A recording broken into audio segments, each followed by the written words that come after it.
As a pharmacist, you will be expected to participate in patient counseling regarding various products that are available to patients, both over-the-counter and by prescription. Many patients who are speaking to you will be interested in improving their health, though some may not be prepared for the behavioral changes that are required to do so. This can be particularly true among patients who speak to you about smoking cessation products. As a result, it is important to keep in mind that the way you discuss this issue will have a big impact on how your advice is received by the patient. In general, it is not useful to confront or scold patients about their tobacco habits, as this may cause them to become defensive and may interfere with your ability to counsel them effectively. Watch what happens as this provider becomes more and more confrontational in her warnings about tobacco use and her advice to quit smoking. Can I help you? Yeah. I just got off work and apparently they're going smoke-free, so I thought I'd stop by the pharmacy here and see what my options are. Some of my friends have tried nicotine patches and they say they don't work very well. I don't really want to quit smoking. I just need something to get me through the day. So you want nicotine replacement, but you don't want to quit smoking? Maybe like during the day nicotine replacement. Is that, do y'all have anything like that? Yeah, we don't really recommend that. The idea is you would use the nicotine replacement to actually quit. So then you wouldn't be smoking at work, but you also wouldn't be smoking the rest of the time either. Well, I don't really want to quit. I like smoking. I'll go after work to have a beer with my friends and I'll smoke cigarettes. It's not really a big deal. Cigarettes aren't that bad. I know that it's popular to say that smoking is bad for you, but I like it, so I'm going to keep doing it.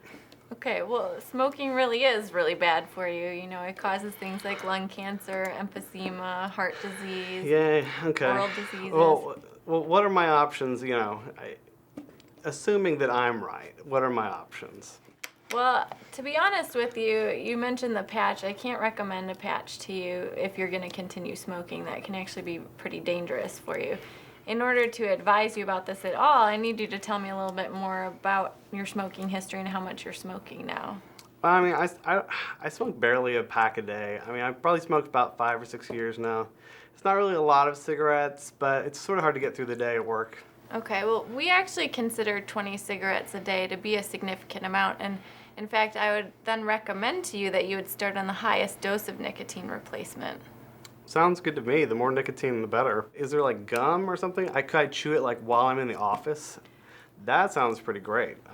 Do you have? There are some products that you could use to take away some of your cravings, and probably the gum would be the best option for you. It's not something you would continue to use continuously throughout the day, however. The gum is something you use just when you have a craving. Oh, okay. Well, where's that? Well, we have that here. But again, the idea would be for you to actually quit smoking. Well, I'm probably not going to buy anything today. I just came by to see what my options are. Thanks for the input. Do you have anything else? Do you have any other advice for me? Aside from the gum, you could try the nicotine lozenge. That would be another option for you. Again, that's not something you'd want to use continuously throughout the day. The nicotine patch is the best for continuous nicotine replacement, but again, that's not something you can use while you're continuing to smoke. Oh, well, okay. Well, thanks. I guess that helps a little bit. Maybe I'll be back later. Thanks. Okay. In this case, the patient came to the pharmacy in a pre-contemplative state. He had no desire to quit smoking, but he was interested in learning how to make it easier to get through the day if he wasn't able to smoke. By simply explaining the standard of care for tobacco cessation products over and over, this provider was giving technically accurate counseling.